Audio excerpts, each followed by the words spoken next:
आप देख रहे हैं AR टीवी चैनल।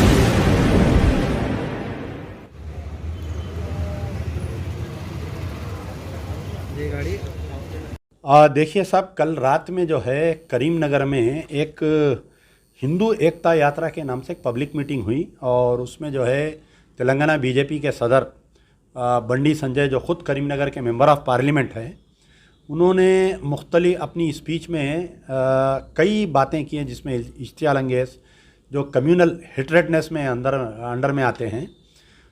उन्होंने कहा कि हम जो है तेलंगाना में बीजेपी की सरकार आएंगी तो हम राम राज्य लाएंगे। और एक बात उन्होंने ये बोले कि 48,000 मसाजिद हिंदुस्तान में ऐसे हैं जो मंदिरों को तोड़कर बनाए और उसकी खुदवाई करे तो उसमें से कहीं ना कहीं शिवलिंग निकलता। और ख़ुद ये बोले कि तेलंगाना में कई ऐसे मसाजिद है जो मंदिर को तोड़ के बनाए। और उन्होंने अपने बयान में पर्टिकुलरली टारगेट करते हुए असदुद्दीन ओवैसी से चैलेंज करते हुए ये कहा कि अगर तुम राज़ी है क्या बोल के। और एक बात बोले कि मैं उर्दू को ख़त्म कर डालूँगा। फिर दूसरी बात बोले कि मैं रिज़र्वेशन को बर्खास्त कर डालूँगा, तेलंगाना आया तो मदरसों को बंद कर डालूँगा। तो बंडी संजय का मामला ऐसा है कि एर्रागड्डे वाले भी अगर बास जो दिमागी तवाज़ुन जिसका ख़राब हो जाता तो कुछ पेशेंटों को रिजेक्ट कर देते। उसमें से वन ऑफ द पेशेंट है इन्हों, जिसको एर्रागड्डा हॉस्पिटल वाले भी इनको रिजेक्ट कर दिए। जब से इन्हों बीजेपी के सदर बन गए, वो नए फ़कीर को भीख की जल्दी बोलते हैं। तो ये नए फ़कीर भी जो है अपने आप को क्या है कि तेलंगाना का चीफ मिनिस्टर बन जाता हूँ, वहीं बीजेपी पावर में आ जाती। तेलंगाना की गंगा जमनी तहज़ीब जो है, ये बंडी के टहरा काटना अच्छा बेहतर जानते हैं। जो हमारी गंगा जमनी तहज़ीब में कहीं भी फ़िरका परस्ती को कोई मौका नहीं है।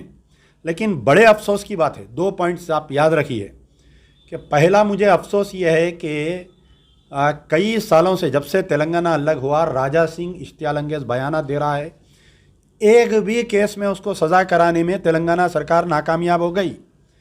हमारे चीफ मिनिस्टर अपने आप को सेकुलर बोलते, तमाम जमाते हुए के कायदीन जो उनके आलाकार है, ये लोग उनको ये बोलते कि CM KCR साहब सेकुलर है।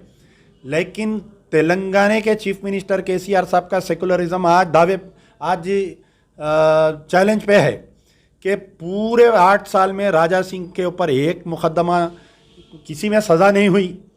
दूसरी चीज़, हालिया अकबरुद्दीन ओवैसी का जो बाइज्जत बरी होना, अगर अकबरुद्दीन ओवैसी को सज़ा हो जाती तो बंडी संजय की हिम्मत नहीं होती और राजा सिंह की हिम्मत नहीं होती ऐसे बयान देने की। तो कहीं ना कहीं ऐसा महसूस हो रहा कि खुद चीफ मिनिस्टर साहब ये चाह रही कि इनको छूट दे रही। एक तरफ राजा सिंह को छूट दे रही, एक तरफ अकबरुद्दीन ओवैसी को छूट दे रही, एक तरफ बंडी संजय को छूट दे रही कि तुम ऐसे तेलंगाना का माहौल को ख़राब करो, बयानात दो। आप बताइए मुझे कि एक मामूली सी फेसबुक पे अगर हम पोस्ट डालते हैं तो फौरी पुलिस के 2 गाड़ियाँ आ जाते, आके उठा के लेके जाते।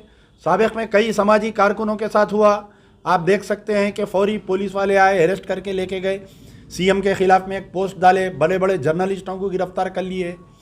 तो बंडी संजय स्पीच दे के उतरते, उसको कहीं को गिरफ्तार नहीं करे पुलिस वाले। करीमनगर के कमिश्नर साहब क्या कर रहे थे, करीमनगर की पुलिस क्या कर रही। आज सुबह से मैं इंतज़ार कर रहा हूँ, KTR साहब हर मसले पे ट्वीट खेलते। बंडी संजय के ऊपर क्यों आप बयान नहीं दे रहे हैं अपना, क्यों सख्ती का इजहार नहीं कर रहे हैं आप। और एक बड़े अफसोस की बात है कि एक तेलुगु मशहूर चैनल TV9 कल रात से ये बंडी संजय का स्टेटमेंट चला के बंडी संजय की फ़ोटो डाल के साथ में गुंबद खिजरा की फ़ोटो डाल रहा उन्हें। तो क्या पेश करना चाह रहा TV9 में शेयर किसका है? KCR फैमिली का, माई होम्स वाले के शेयर है। आधा 70% से बढ़ के इन लोगों का ओन है उसमें। एक तरफ KCR साहब हुकूमत में हैं, बंडी संजय के इश्तियाल अंगेज़ बयानात हो रहे हैं, उस पर कोई एक्शन नहीं हो रहा। राजा सिंह के ऊपर कोई एक्शन नहीं हो रहा। अकबरुद्दीन ओवैसी के एक्विटल के ऊपर तेलंगाना सरकार हाई कोर्ट में नहीं गई अभी तक। और दूसरी तरफ जो है TV9 जो उनकी फैमिली से ओन है, वो TV9 में ऐसे इश्तियाल अंगेज़ बयानात आ रही। तो क्या मैसेज देना चाह रहे हैं आप बताइए। मजलिस बचाओ तहरीक का मुतालबा है कि बंडी संजय के ऊपर PD एक्ट डाल के 2 साल 3 साल जब तक इलेक्शन ख़त्म नहीं होता इसको अंदर डालना इसको। और राजा सिंह के जितने भी केसेस TRS के गवर्नमेंट में जो मिस्टेकन ऑफ फैक्ट बोल के कोर्ट से इन्हें बाइज्जत बरी हो जा रहा, कई केसेस प्रिंसिपल सेक्रेटरी होम इसके बंद कर दिए, सारे केसेस का एक स्पेशल बेंच फॉर्म करना, पूरे उसके ऊपर अपील करना, और अकबरुद्दीन ओवैसी के जो बाइज्जत बरी हुए उसके खिलाफ में तेलंगाना सरकार हाई कोर्ट में अपील पे गई तो तेलंगाना की गंगा जमनी तहजीब बरकरार रहती, कोई फिसादात नहीं होते।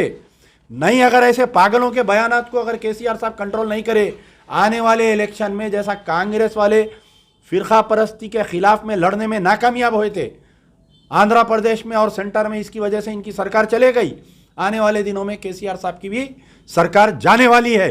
ये दीवारें 9 लिख लीजिए आप लोग, यार जिंदा सोहत बाकी। आप देख रहे हैं